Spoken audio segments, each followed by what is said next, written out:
ಯಶಸ್ವಿಗಳಾಗದೇನೆ ನಾವು ಭವ್ಯ ಭಾರತವನ್ನು ಕಟ್ಟಲಿಕ್ಕೆ ಸಾಧ್ಯ ಆಗ್ತದೆ. ಸಮಾನತೆ ಇರ್ತಕ್ಕಂಥ ಸಮಾಜವನ್ನು ಕಟ್ಟಲಿಕ್ಕೆ ಸಾಧ್ಯ ಆಗ್ತದೆ. ಅದಕ್ಕೆ ನಾವು ನೀವು ಎಲ್ಲರೂ ಕೂಡ ಭಾರತೀಯರು, ನಾವು ನೀವು ಎಲ್ಲರೂ ಕೂಡ ಭಾರತೀಯರು.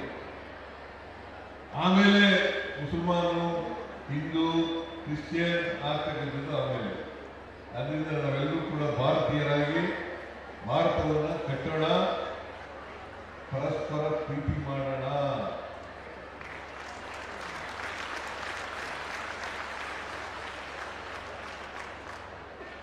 ಅದು ಮಾಡಿದ್ರೆ ಒಳ್ಳೆ ಸಮಾಜವನ್ನು ನಿರ್ಮಾಣ ಮಾಡಲಿಕ್ಕೆ ಸಾಧ್ಯ.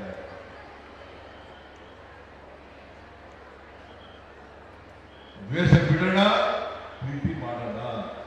ದ್ವೇಷ ಬಿಡೋಣ, ಪ್ರೀತಿ ಮಾಡೋಣ.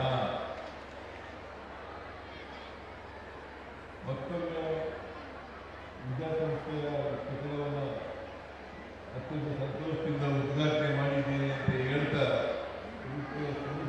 ಎಲ್ಲರಿಗೂ ಕೂಡ ಧನ್ಯವಾದಗಳನ್ನು ಹೇಳಿ ನನ್ನ ಮಾತುಗಳನ್ನು ಮುಗಿಸ್ತೇನೆ. ಜೈ ಹಿಂದ್, ಜೈ ಕರ್ನಾಟಕ,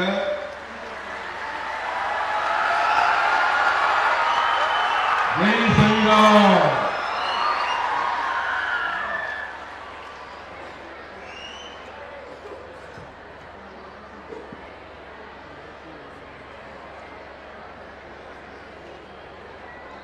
ಅತ್ಯಂತ ಸುದೀರ್ಘವಾಗಿ ಸುವಿಸ್ತಾರವಾಗಿ ನಮ್ಮೆಲ್ಲರ